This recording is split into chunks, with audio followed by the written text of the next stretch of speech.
There are a few things in audio that evoke the same kind of nostalgia, the same kind of emotional response as tape.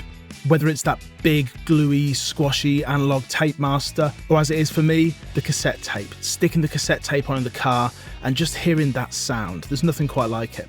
With any kind of tape, you get squash, you get glue, you get togetherness. Different kinds of tape are going to give you a different kind of sound, and this is a sound all on its own. This is Cassette Bunny.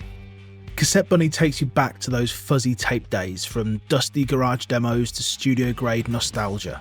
Cassette Bunny can give you just a hint of subtle tape drift or full-on tape meltdown with just a few simple controls. Select between home and studio to go between a mid-focused, dusty living room demo sound to the polished tape sound of a great-sounding studio cassette.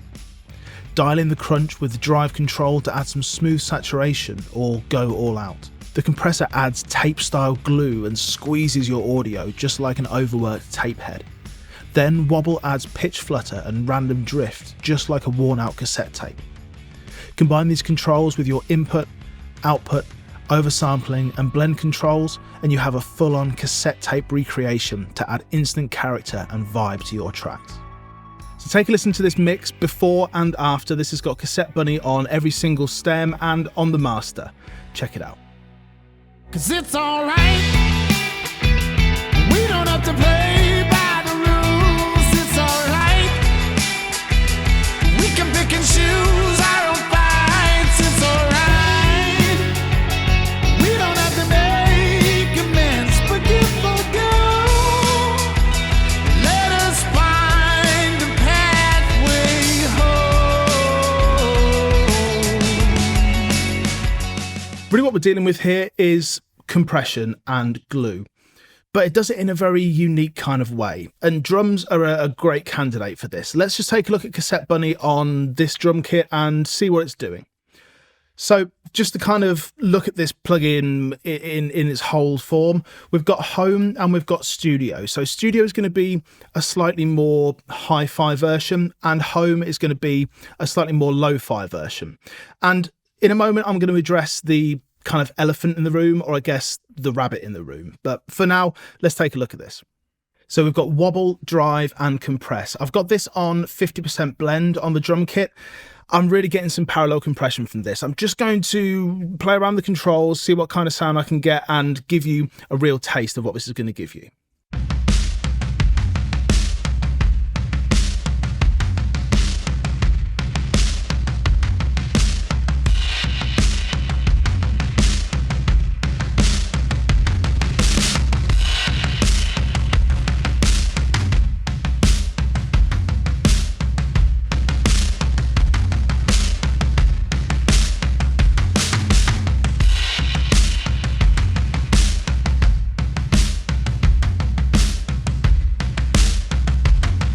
So on the studio setting, we get such bottom end, and I've got the compression up a fair amount and we're really getting some squash out of it. And the drive, you'll hear as I bring that in, we get some real crunch to it. I'm going to flick over to the home setting here as well, and instantly you're just going to hear it go from hi-fi to lo-fi.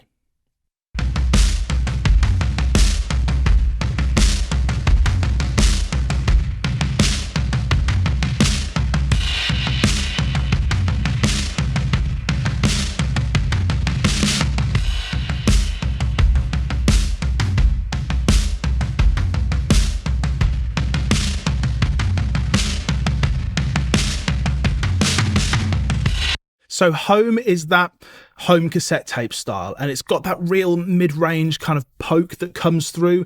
It's not got the extended bandwidth that you get from the studio, but that's kind of the point. It's meant to be lo-fi. It's meant to sound kind of aggressive and meant to sound the way that those old school cassette tapes did.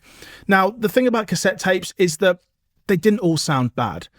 Saying that a format sounds bad because you're basing it on the lowest form is kind of like saying all digital sounds bad just because MP3s sound bad. There are some cassette tapes in the kind of pro market that did sound fantastic. They did sound great.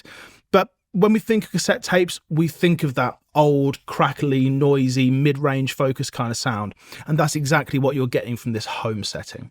Studio is more hi-fi. Let's take a listen to it on something else and really hear it. So this is actually on the master bus now, and this is on the studio setting. I'm going to bring all these controls down to 0. I'm going to take the wobble off. We're going to come to that in a moment.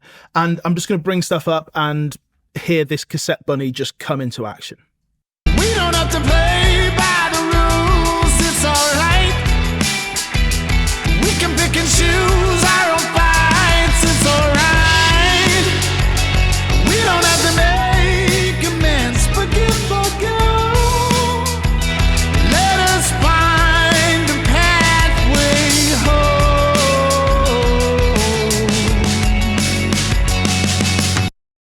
It sounds great. It's got loads of grit to it, and it can get really, really crunchy if you drive that drive control up. Compression can really slam down on stuff, and I love putting this in parallel, so you're just getting some really compressed sound, but just blending that in. Let's try that now. I'm going to bring the drive down, bring the compression up, and just blend it in from 0 and start bringing it up. You're going to hear things come together. We don't have to play by the rules, it's alright. We can pick and choose our own fights, it's alright. We don't have to make amends, forgive, forgo. Let us find a pathway home. It adds some real togetherness, and it adds some low end, some foundation there, and some grit. Now I want to take a look at this wobble control because it evokes that same response that we all got from listening to tape. It's the negative side of it, but the negative side that we kind of romanticize. So let's take a listen to it on guitar and you'll hear what I'm talking about.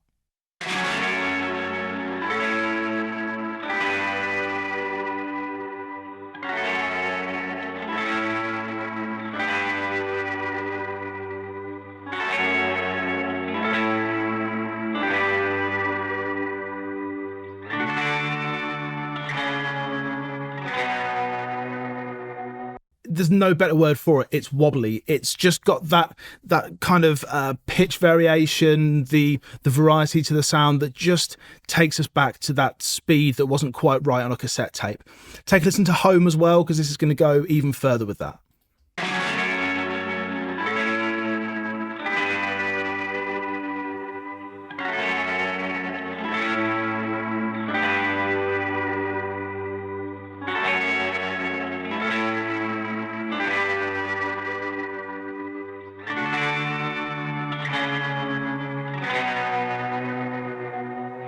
And when you combine that with the drive, you get this gritty, distorted, kind of broken sound that is going to work great for an effect on a track. So the elephant in the room is, don't Safari pedals already have a tape plugin?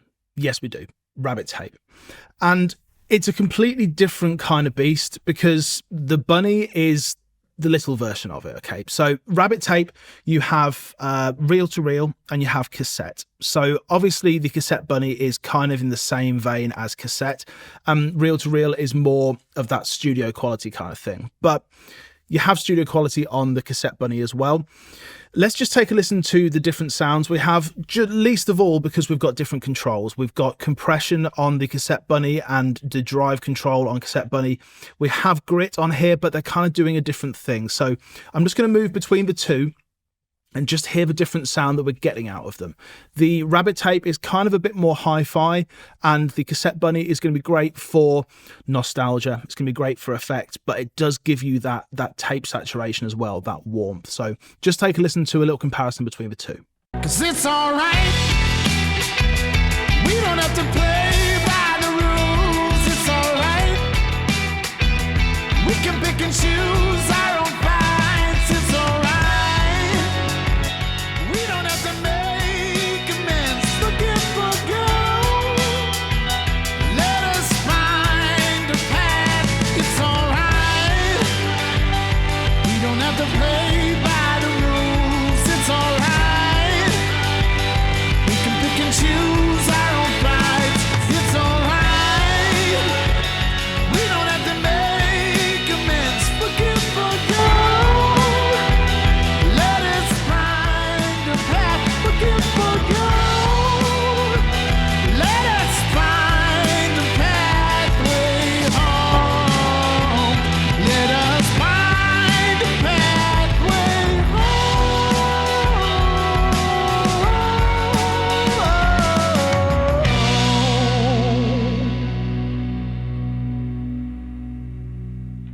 two completely different beasts. The Rabbit tape is that real hi-fi sound, great for a master bus, but great for kind of compressing stuff and getting gritty. But the Cassette Bunny goes in the other direction, where you can get that hi-fi kind of sound on the studio setting, but home has got that real mid-range poke, that real focus to it. It's going to be fantastic for any kind of lo-fi effects, and especially with that wobble setting, you're going to have great fun with it. So go check it all out now at safaripedals.com, and I'll see you again soon. Take care.